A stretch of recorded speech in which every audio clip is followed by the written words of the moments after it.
शिल्पकार, तू ही शिल्पकार। तूने ही सिखाया है समानता का सार, समानता का सार, समानता का सार। राष्ट्र संविधान का है तू ही शिल्पकार, तूने ही सिखाया है समानता का सार। अपनी कलम से की है देश अर्चना, एक एक शब्द तेरा भीम गर्जना। साहिब मेरे भीमराव, साहिब मेरे भीमराव, साहिब मेरे भीमराव, साहिब मेरे भीमराव, साहिब मेरे भीमराव, साहिब मेरे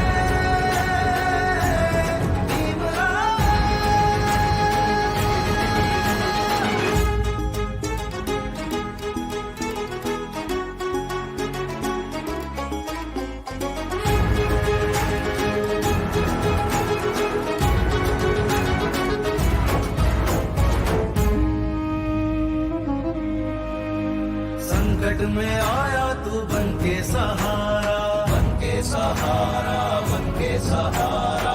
तेरी मशाल ने दिखाया किनारा, दिखाया किनारा, दिखाया किनारा। संकट में आया तू बन के सहारा, तेरी मशाल ने दिखाया किनारा। तेरी अवस्थाओं से खिला चमन, कोटि कोटि भीमराया तुझको नमन। साहिब मेरे साहिब मेरे भीमराव, साहिब मेरे भीमराव, साहिब मेरे भीमराव, साहिब मेरे भीमराव, साहिब मेरे भीमराव। संकट में आया तू बन के सहारा, सहारा, बन के सहारा। तेरी मशाल ने दिखाया किनारा, दिखाया किनारा, दिखाया किनारा। संकट में आया तू बन के सहारा, तेरी मशाल ने दिखाया किनारा। तेरी अवस्थाओं से खिला चमन, कोटि कोटि भीमराया तुझको नमन। साहिब मेरे भीमराव, साहिब मेरे साहिब मेरे भीमराव, साहिब मेरे भीमराव।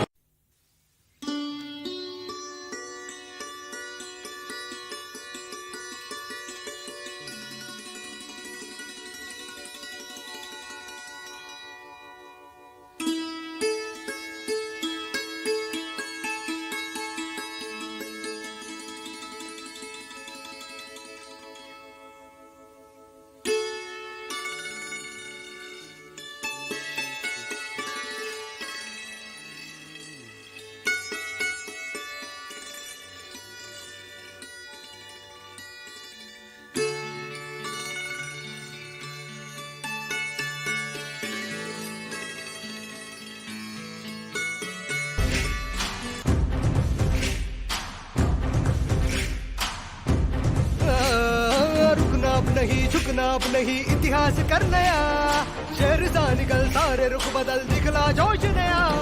साथ चलो साथ है बुद्ध की राहें, डट के चलो मंजिलें खोले बाहें। साथ चलो साथ है बुद्ध की राहें, डट के चलो मंजिलें खोले बाहें। जय भीम क्रांति का नारा है, जय भीम दुनिया में न्यारा है, जय भीम सबका सहारा है, जय भीम जहाँ से भी प्यारा है। जय भीम क्रांति का नारा है, जय भीम दुनिया में न्यारा है, जय भीम सबका सहारा है, जय भीम जहाँ से भी प्यारा है। जय भीम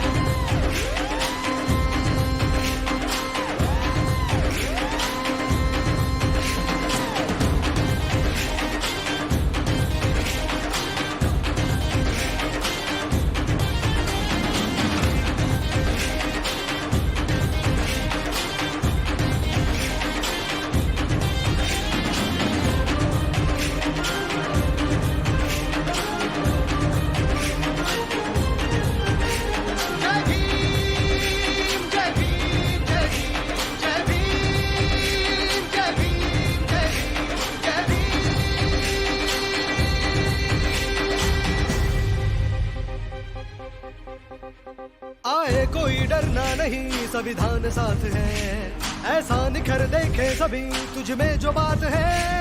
आए कोई डरना नहीं, संविधान साथ है। ऐसा निखर देखे सभी तुझ में जो बात है। जल जाने दे सबको अभी मशाल ऐसे बन, रोशन करे सबका जीवन, मिसाल ऐसी तू बन। तुझ में भी खून है किसका दिखा दे, मैदान में आज तू डट के दिखा दे। तुझ में भी खून है किसका दिखा दे, मैदान में आज तू डट के दिखा दे। जय भीम क्रांति का नारा है, जय भीम दुनिया में न्यारा है, जय भीम सबका सहारा है, जय भीम जहाँ से भी प्यारा है। जय भीम क्रांति का नारा है, जय भीम दुनिया में न्यारा है, जय भीम सबका सहारा है, जय भीम जहाँ से भी प्यारा है।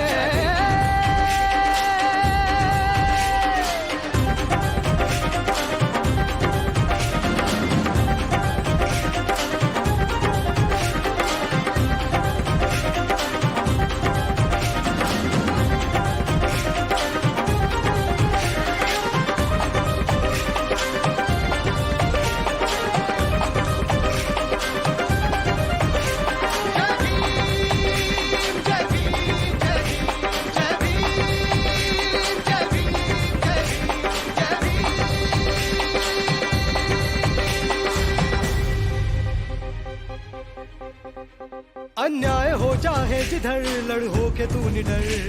रुक जाए सब चाहे तू जब हो तू ही तू उधर। अन्याय हो चाहे जिधर, लड़ हो के तू निडर।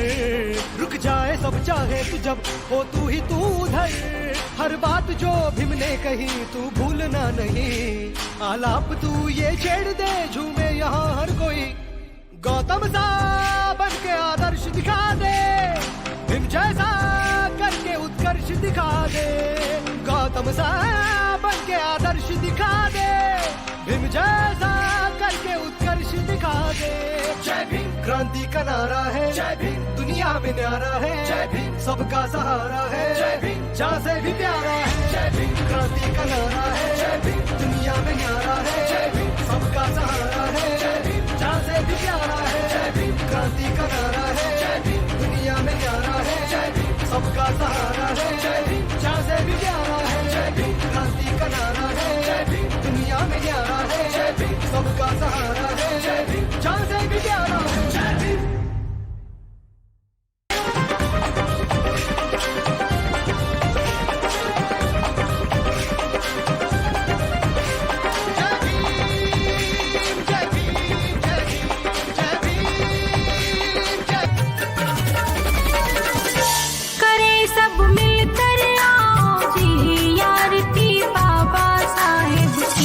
करे सब मिलकर आओ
देश विदेश में भीम नाम के भारी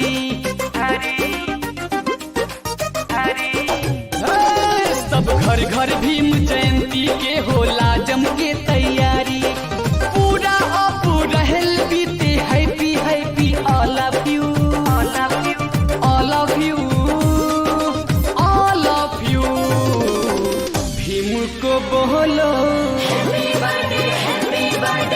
भीम को बोलो जी happy birthday to you Bhim को बोलो जी happy birthday to you Bhim को बोलो जी happy birthday to you Bhim को बोलो जी हैप्पी बर्थडे टू यू जय भीम जय भीम जय भीम जय भीम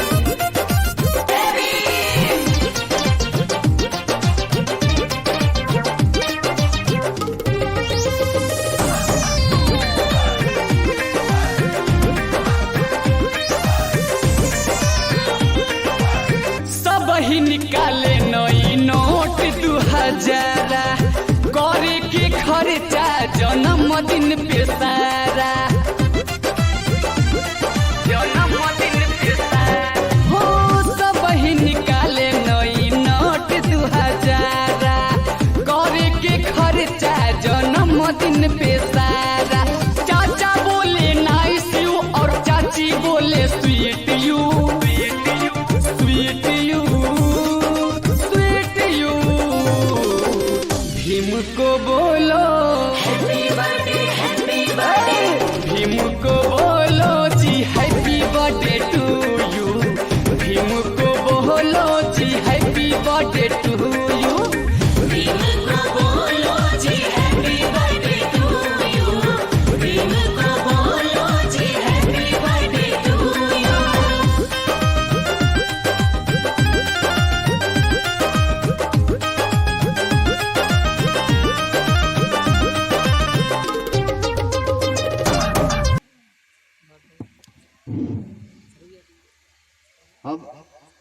हम चाहते हैं कि रविदास बाबा भीमराव अंबेडकर के जयंती पर इनका बारे में कुछ कहें।